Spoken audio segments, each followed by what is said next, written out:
Bonjour à tous et bienvenue sur la première chaîne d'actualité quotidienne qui parle de NFT et de jeux blockchain. Vous le savez, on est ensemble tous les jours, parfois même 2 fois par jour, et ça dure un petit quart d'heure, donc j'espère que ça vous aide au maximum dans votre veille du Web3. Aujourd'hui encore, beaucoup de nouvelles, notamment ce qui devrait affecter définitivement et pour toujours l'entièreté de l'écosystème NFT. Autant vous dire que nous sommes à un instant charnier de l'histoire des NFT et que après ça, rien ne sera plus jamais pareil, et je pèse mes mots. Deuxième partie de la vidéo, la partie blockchain gaming, avec un focus sur les projets NFT qui sont en train d'exploser. Et en fait, c'est des projets NFT qui sont liés à un token. Le projet annonce un token, l'NFT explose. C'est une vraie dinguerie, c'est une grosse méta à l'heure actuelle. Beaucoup de gens font ça. Et dernière partie, bien sûr, la partie marché à surveiller, NFT du jour, etc. Vous connaissez. Donc c'est parti directement, on perd pas de temps, let's go. Évidemment aussi, bien sûr, merci beaucoup à tous pour le soutien. N'oubliez pas de vous abonner à la chaîne, d'activer la cloche, de mettre un petit commentaire et surtout, le plus important, le pouce en l'air. Également aussi, si vous voulez une double dose d'actu NFT aujourd'hui, allez voir la vidéo que j'ai faite tout à l'heure qui s'appelle Bull Run NFT. On a beaucoup de signes qui annoncent le Bull Run. Allez voir la vidéo, j'en dis pas plus. Alors, vous connaissez sûrement OpenSea, la marketplace NFT qui a longtemps été considérée comme la première et la meilleure, sauf qu'en fait, ils ont souvent été tout seuls. En effet, OpenSea a été fondé en décembre 2017, alors que Blur, qui est actuellement la marketplace NFT numéro 1, a été fondée, dites-vous, en 2022. Donc pendant 5 ans, OpenSea avait juste en fait zéro concurrent. Bien sûr, il y avait quelques marketplaces, mais vraiment, il y avait zéro concurrent à la hauteur. Après, Blur est arrivé, grand renfort de marketing, un airdrop, moins de frais, moins de royalties aussi sur les collections. On pouvait aussi les baisser. Forcément, le truc a explosé. Et donc, aujourd'hui, c'est Blur qui est la marketplace numéro 1. Sauf que les gens ne savent pas forcément qu'existe une troisième marketplace qui n'est plus que sur Solana et qui s'appelle Magic Eden. Magic Eden est disponible sur Solana, Ethereum, Polygon et aussi Bitcoin, tout ce qui est NFT ordinaux. Et en fait, cette marketplace est en train de prendre de plus en plus d'importance. Pourquoi ? Alors déjà parce que, comme je disais, ils sont présents sur différents réseaux, Solana, Bitcoin, etc. Donc forcément, il y a aussi plus de clients, plus de personnes de différents écosystèmes qui viennent sur la marketplace. Également aussi, ils sont très forts en marketing, ils sont potes avec quasiment tout le monde, et on verra que s'ils sont potes avec les créateurs des collections NFT, c'est pas pour rien. Ils sont également aussi très forts en innovation. On se rappelle que dernièrement, ils ont fait une espèce de nouvelle features qui permet aux gens de parier à l'achat sur des NFT. En gros, il y a des NFT qui ont un trèfle à 4 feuilles, comme par exemple celui-ci, et si on veut, on peut genre provoquer sa chance et payer genre 10% de la somme totale du prix du NFT et avoir 10% de chance de gagner le NFT. Donc voilà, ils font plein de trucs comme ça c'est juste un exemple. Et pourquoi je vous disais qu'ils sont potes avec tout le monde, c'est qu'en fait, ils se positionnent comme étant pour les créateurs de NFT, pour les artistes. Et comment ?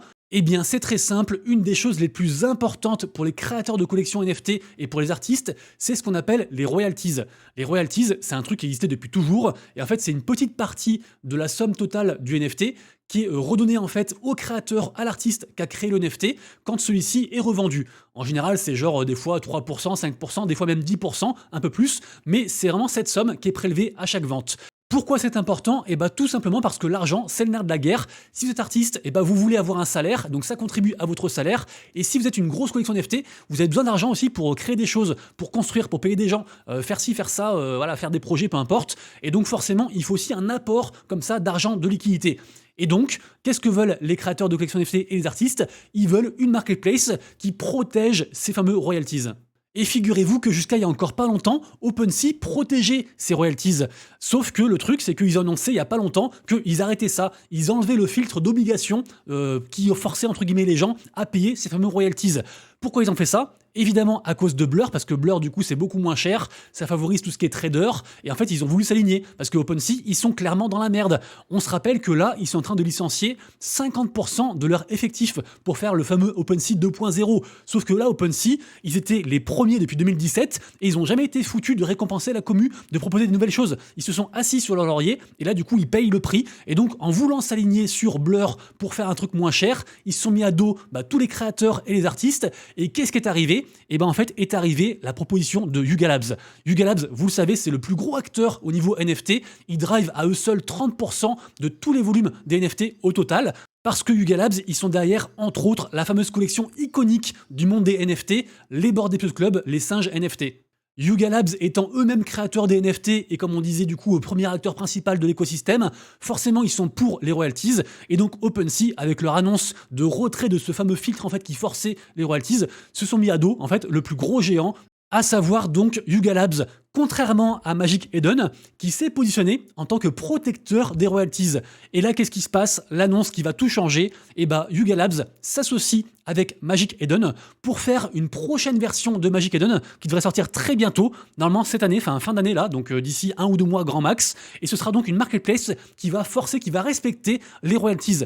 Et ça en fait c'était un débat, c'était une guerre pour les royalties, contre les royalties, entre traders et entre créateurs de NFT. C'était une guerre qui durait en fait depuis à l'arrivée en fait de Blur, depuis quasiment 2 ans. Et là du coup c'est résolu. Yuga Labs, premier acteur, et Magic Eden, Eternal Challenger, s'associent ensemble pour faire la marketplace du futur qui devrait, et je le dis, détrôner Blur et OpenSea. Parce que OpenSea, pour moi, ils sont finito. Et Blur, qui sont donc contre les royalties, ont tout misé sur les fameuses promesses en fait de airdrop de leur token Blur. Ils ont déjà fait plusieurs airdrops. Là, du coup, il y a la fin de la saison qui arrive pour le 20 novembre. Et après, on ne sait pas. On ne sait pas s'il y aura de nouveau un airdrop. Le token est en chute libre parce que forcément, ça fait beaucoup de pression vendeuse. Vous donnez du token pour récompenser les gens, bah, ils le vendent pour se rembourser en fait. Donc là, vraiment, il y a une grosse interrogation. J'ai parlé aussi de Flooring Protocol. Pour ceux qui ne connaissent pas, je vous mettrai juste le lien en description. Mais sachez que c'est peut-être la relève de Blur. Mais en tout cas, question marketplace, pour moi, la marketplace du futur, c'est justement cette association en fait, hein, c'est Magic Eden avec Yuga Labs. Donc vraiment, je le redis, quand cette marketplace NFT sortira, donc fin d'année, ça va définitivement changer l'entièreté de l'écosystème NFT. C'est sûr. Je reviens quelques instants sur le site d'avant, puisque en effet la news est parue sur Crypto News, et Crypto News c'est le partenaire de la vidéo du jour. Donc merci de lui réserver un accueil des plus chaleureux, c'est un site d'actu dispo en français, tous les jours, actu mise à jour, actu NFT, actu crypto, actu sur la finance tradi, sur les nouveaux projets. J'ai vu aussi un très bon article sur une nouvelle blockchain, je sais plus le nom, je vais vous trouver ça du coup en direct, mais sachez que voilà, moi je consulte ça tous les jours. Voilà, c'est ça la blockchain, c'est la blockchain Waterfall, voilà, qui a levé apparemment 2 millions de dollars. Qui dit nouvelle blockchain dit aussi nouvel écosystème, des NFT, ce genre de choses. Donc vraiment, jetez un œil, vous aurez tous les liens en description. Moi, comme je disais, voilà, c'est un site que je regarde tous les jours. Ils sortent aussi tout ce qui est projets nouveaux, tout ce qui est ICO, IDO, les mêmes coins, les nouvelles cryptos, les nouvelles blockchains. Il y a aussi des comparatifs entre les différents écosystèmes. Vraiment, c'est très complet et c'est mis à jour, c'est accessible, c'est en français. Donc franchement, merci beaucoup à eux de soutenir la chaîne. Et puis on continue directement avec d'autres infos qui concernent aussi bien sûr Yuga Labs. Puisque, en effet, vous le savez, il y avait le fameux Ape Fest, donc le gros événement IRL en fait de la commu Bored Ape qui se passait à Hong Kong, en partenariat aussi avec BMW. D'ailleurs, assez fou quand même, parce que c'est le compte officiel BMW qui a tweeté ça. Et en général, pour qu'un compte officiel tweet à propos d'un NFT, c'est tellement dur. En général, ils prennent toujours un sous-compte, un nouveau compte, genre BMW_NFT, par exemple, pour faire leur communication. Et bah là non, en fait, c'est affiché directement. Donc cet événement était juste incroyable. Il s'est passé beaucoup de choses, beaucoup aussi d'annonces. Je pense que je reviendrai dessus au fur et à mesure. Une des grosses annonces qui a été faite par Crypto Garga, qui est un des 4 cofondateurs de Yuga Labs, c'est l'arrivée très prochainement d'un jeu, apparemment un jeu qui devrait être très banger, un jeu de fou, qui sera en fait un jeu basé sur le skill, donc dans l'univers des Bored Ape, et qui apparemment est issu d'un partenariat avec une des premières plateformes gaming mobiles, qui est voilà, apparemment ça fait 2 ans qu'ils bossent dessus, c'est un truc de fou, et ça devrait arriver du coup très bientôt. Donc vraiment ça c'est une des grosses annonces. Affaire à suivre. Et sinon, malheureusement, il y a quand même eu un très gros drama autour de ce fameux événement Ape Fest. C'est que, en effet, il y a beaucoup de gens qui se sont réveillés, en fait, genre dans la nuit, juste après l'événement, avec des douleurs atroces aux yeux et qui ont dû foncer aux urgences. Qu'est-ce qui s'est passé? Apparemment, c'est plus d'une quinzaine de personnes qui ont été recensées comme ça devant aller aux urgences juste après le Ape Fest. Et ben, en fait, c'est des brûlures aux yeux. A priori, le DJ en fait aurait mis des ampoules Philips trop fortes, genre avec des UV trop forts, et en fait ça aurait brûlé les gens, ça aurait provoqué une sorte de photokératite. Donc apparemment c'est le symptôme de l'œil du soudeur. On peut, je pense, imaginer à partir de cette expression, donc avoir les répercussions du coup de cette fameuse histoire sur la suite. Est-ce que les gens vont porter plainte? Est-ce qu'il va y avoir un gros truc négatif autour de ça? Je ne sais pas. Globalement, c'était une grosse réussite, mais il y a quand même ce truc-là qui a mis de l'ombre au tableau. Et pour finir aussi, sachez que demain, comme tous les mardis, il y aura de nouveau le puzzle de 12 Fold, qui est donc la collection NFT version ordinale, donc sur Bitcoin de Yuga Labs, qui sortira. Il reste encore 4 puzzles, et le premier qui résout ce puzzle, c'est dispo pour tout le monde gratuitement. Le premier qui le résout gagne 0,12 Bitcoin, donc quasiment 4000 balles comme ça. Donc si vous êtes très fort en puzzle, empressez-vous, en général ça sort fin de matinée, un truc comme ça. Je continue ensuite avec deux news. La première, c'est qu'on a l'ATP, donc l'association des professionnels du tennis, organisme officiel, qui a dévoilé un partenariat avec une plateforme d'art qui s'appelle Artshield et l'artiste Honor Titus. Et en gros, ils vont faire des affiches NFT. Les gens en fait pourront aussi participer à la création des affiches et après minter ça sur Polygon. Sachant que j'ai pas encore de prix ou de date, mais ça devrait être très rapide parce qu'en effet, ils veulent faire ces affiches en fait pour promouvoir entre guillemets un tournoi. C'est les finales en fait Nito ATP 2023 et ça commence le 12 novembre, donc dans 6 jours. Donc ceux qui sont intéressés, lien en description. Et enfin, côté info générale, est-ce que vous vous rappelez de Stars Arena? Stars Arena, on en a beaucoup parlé bien sûr avec la hype en fait de tout ce qu'on appelle Social Fi, un peu comme Friendtech, sauf que le truc était un petit peu tombé dans l'oubli, beaucoup de FUD, ils ont tout refait, tout ce qu'il faut, mais les gens n'avaient plus la foi en fait, ça marchait plus, et là apparemment le projet a été complètement récupéré par une nouvelle team, avec un nouveau CEO, qui d'ailleurs est dans les top, les top des parts les plus chers, parce que en gros les gens peuvent entre guillemets acheter des parts qui sont liées à un compte Twitter, et plus l'influenceur entre guillemets est connu et marche, et bah plus aussi les parts vont valoir cher parce que les gens vont les acheter. Bref, principe de tout ce qui est social fi, donc finance liée aux réseaux sociaux. Pour l'instant, la TVL, donc la Total Value Lock de Stars Arena, version nouvelle entre guillemets, est presque retournée au 1 million. Donc à voir, on est loin des plus hauts, mais peut-être que Stars Arena pourrait faire un grand retour. Je vous rappelle que ce projet est sur le réseau Avalanche. Deuxième partie de la vidéo, la partie blockchain gaming, et regardez-moi ça, je vous montre juste un seul projet pour démarrer, le projet Block Games Dice. Dites-vous que ce projet, c'était un free mint. Un free mint qui vaut désormais 0,19 ETH au floor price et ça pourrait encore augmenter. En effet, ce projet fait partie un petit peu de la hype des projets qui annoncent la sortie d'un token avec bien sûr un airdrop réservé aux holders des NFT. Ce genre de truc, actuellement, ça a vraiment le vent en poupe, c'est un gros délire. D'ailleurs, rappelez-vous que j'en parle entre autres aussi dans ma vidéo que j'ai faite sur le top 5 des crypto-monnaies, à la fois pre-sale et airdrop, parce que je pense aussi au projet Grapes et à pas mal d'autres qui sont en train de cartonner. Donc là, il y a vraiment une grosse hype par rapport à tout ça. Et regardez, on a trouvé un petit graphique de la part de Well.Swoosh qui retrace le floor price de différentes collections NFT. Souvent c'est du gaming, mais pas que, parce qu'il y a aussi par exemple le projet Memland qui a fait un token il n'y a pas longtemps, token qui vaut actuellement 0,019 et qui est toujours un immense succès. Donc je vous montre directement le petit graphe. Regardez, c'est très intéressant. Moi j'adore. Ça m'hypnotise. On a aussi Cubes qui va faire son token aussi Prana et aussi airdrop de Memland. Voilà, évolution des floor price. Avec la date en bas à droite, là, je sais pas si vous voyez.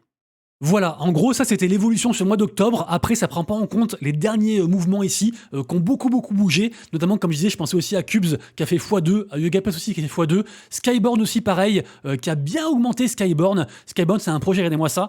C'était pareil aussi, c'était un mint gratuit ce truc-là. Moi, je l'ai reçu parce que j'étais whitelisté. Et là, on est à 0,07. Donc c'est juste une dinguerie, il se passe plein de trucs. Les Cubes, ils sont ici à 0,25, incroyable. Yugapass à 0,2. Alors que tout ça, c'était des prix divisés par deux en fait. Il y a encore très peu de temps. Vraiment, il y a une énorme hype actuellement. Voilà, il faut vraiment surveiller ce genre de projet. C'est pour ça, allez voir ma vidéo si vous ne l'avez pas encore vue sur le top 5 des crypto-monnaies, lié du coup à ces fameux airdrop et pre-sale, parce que là, il se passe des dingueries. Également aussi, il ne faudra pas oublier le projet Pixels, qui est un des top projets Play to Earn du moment, et qui a aussi annoncé un prochain token, donc le token Pixel. Pour l'instant, il n'y a que le token Berry qui est implémenté dans l'écosystème, et on imagine que le token Pixel sera aussi, entre guillemets, donné aux possesseurs des landes. Donc pareil aussi, ça c'est un des plus gros projets, il faut surveiller. Ils sont arrivés dernièrement sur la sidechain Ronin, donc la sidechain de Axie Infinity. Également aussi à surveiller bien sûr le projet Arc 8, qui ont annoncé le fameux gros cash price de 120 000 $, projet backé par Animoca Brands, et qui a vu son token exploser. Parce qu'en fait, eux, ils ont déjà un token sorti, le token Gami, je sais pas comment on prononce, et regardez-moi ça, sur une semaine, le projet a fait 260%. C'est un délire, il se passe vraiment des trucs de fou. Également aussi, je vous rappelle que j'avais fait une vidéo qui s'appelle du coup Top 10 là, des free mint, dans laquelle je parle du projet Arc, celui-ci. Alors pour le coup, là, je suis un peu déçu parce que j'ai pensé que c'était un guide fait sur playtoearn.net. En fait, il y a 3 infos, mais bref, ce projet, rappelez-vous, c'est un projet Play to Earn qui est un free mint et qui a aussi annoncé un token. Donc pareil aussi, projet vraiment à surveiller très attentivement, ce projet-ci.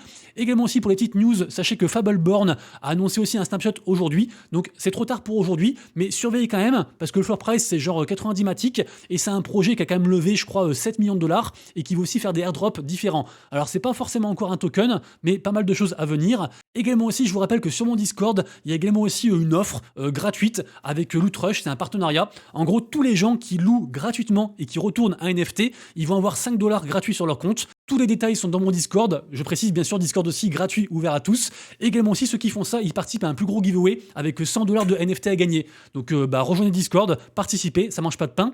Ensuite pour ceux qui aiment les chiens et un petit peu les Tamagotchi, sachez qu'on a une nouvelle version du jeu du coup Dogami qui arrive. C'est donc la Dogami Academy. Et donc l'early access ce sera demain. Donc renseignez-vous, c'est un joli projet qui est drivé aussi par le gros incubateur français qui s'appelle Pirates Labs, que j'aime beaucoup. Également aussi demain pareil aussi, enfin des nouvelles du projet Symbiogenesis, le fameux projet qui mêle à la fois art et puis gaming, projet de Square Enix, ceux qui sont derrière entre autres Final Fantasy, et donc la campagne de Hololist pour enfin minter les personnages démarre demain. Donc ça pareil, moi je serai dessus. Pour l'instant il n'y a pas trop de hype. Je sais pas pourquoi, parce que pour moi c'est un projet vraiment énorme et j'ai vraiment hâte que ça sorte et d'essayer de me faire whitelister. Et on finira avec un partenariat. Alors je suis pas trop allé voir du coup les tenants aboutissants, mais en gros c'est un partenariat entre deux grosses boîtes, entre Play the Est, qui est parmi les plus grosses collections NFT sur Solana, et puis le Move to Earn Stephen. Stephen qui propose quand même pas mal de choses encore à l'heure actuelle. Par contre moi ce que j'attends c'est leur fameux du coup RPG, leur fameux du coup nouveau jeu en fait, qui s'appelle Gaz Hero et qui devait sortir normalement pour fin d'année, très bientôt. Donc à surveiller Stephen.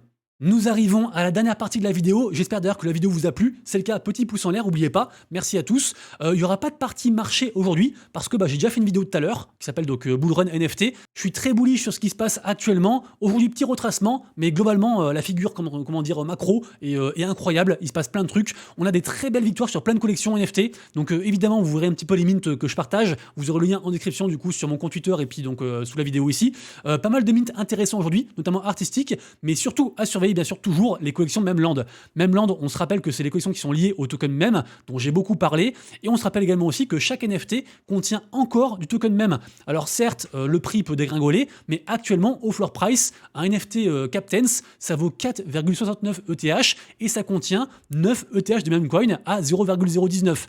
Alors effectivement, si le token fait diviser par 10, ce sera divisé par 10 aussi à ce niveau-là, mais ça reste des collections vraiment à surveiller, et vraiment ça drive plein de volume, donc c'est le truc vraiment à ne pas louper. Également aussi, Mocaverse qui est encore en train d'exploser. Mocaverse qui est actuellement à 1,5 ETH de floor price. On peut aller voir directement ici. C'est une dinguerie, Mocaverse. Donc collection NFT image de profil de Animoca Brands, le célèbre gros fonds d'investissement hongkongais. On se rappelle aussi qu'ils ont fait un gros événement IRL qui s'appelait le Elite Mocaverse Cruise, un truc comme ça. Ils ont aussi embarqué pas mal de nouveaux investisseurs, je pense physiquement. Ils ont dû convaincre beaucoup de gens parce qu'il y a plein de nouveaux qui sont arrivés là dernièrement. C'est un délire. Également aussi, on se rappelle que le prochain mint Mocaverse, ce sera le 9 novembre. Donc c'est un mint entre guillemets de passeport sur l'écosystème Mocaverse et aussi Animoca Brands. Donc on imagine que les gens vont faire des quêtes, améliorer du coup leur passeport, peut-être le level up, ce genre de choses, et après du coup avoir différents avantages sur les partenaires. En tout cas, ce mint sera gratuit. Par contre, il faut au moins avoir un Moca ID, donc en gros un petit code qu'un holder en fait NFT Mocaverse vous donne. Sinon, je pense que ce sera après ouvert à tout le monde plus tard, mais pour l'instant ça marche comme ça. Et puis voilà, globalement aussi, pareil aussi, OK Beers, peut-être, c'est sur Solana, peut-être qu'il y a une remontada. On est remonté là à 19 sols. Et je rappelle que OK Beers, c'était une des plus grosses collections capitalisées sur Solana. Au top, on était à 240 sols de floor price et on est retombé à 12. Incroyable. Donc peut-être qu'il y a un truc à faire sur OK Beers qui sont restés. Ils auraient pu partir avec la caisse. Ils ont eu de la chance avec leur mint. Ça s'est très bien passé pour eux. Mais finalement, ils sont restés. Ils ont buildé. Donc incroyable. Également aussi Grapes, j'en ai parlé, mais ça a fait un x4. Là, côté gaming, on a plein de projets qui sont en train d'exploser. Skyborn, ça a explosé, ça a fait x2. Grapes, ça a fait x3, x4. Franchement, c'est une vraie dinguerie. Moi, je suis surexcité. Vraiment, il y a des très grosses opportunités tous les jours. Comme je dis toujours, si vous en loupez, c'est pas grave. Essayez pas d'attraper un couteau qui tombe ou un truc qui monte. Je sais pas comment on dit, mais bref, vous m'avez compris. Soyez patient, renseignez-vous, prenez bien les bons projets, entre guillemets, avec toutes les infos nécessaires pour investir dessus. Et puis voilà, moi j'ai hâte d'être à demain. Allez lire tout ça du coup, parce qu'il y a beaucoup de choses à suivre. Et donc, d'ici demain, prenez soin de vous, de proches et de vos lettres. C'était Monsieur Rabbit, des bisous. Ciao.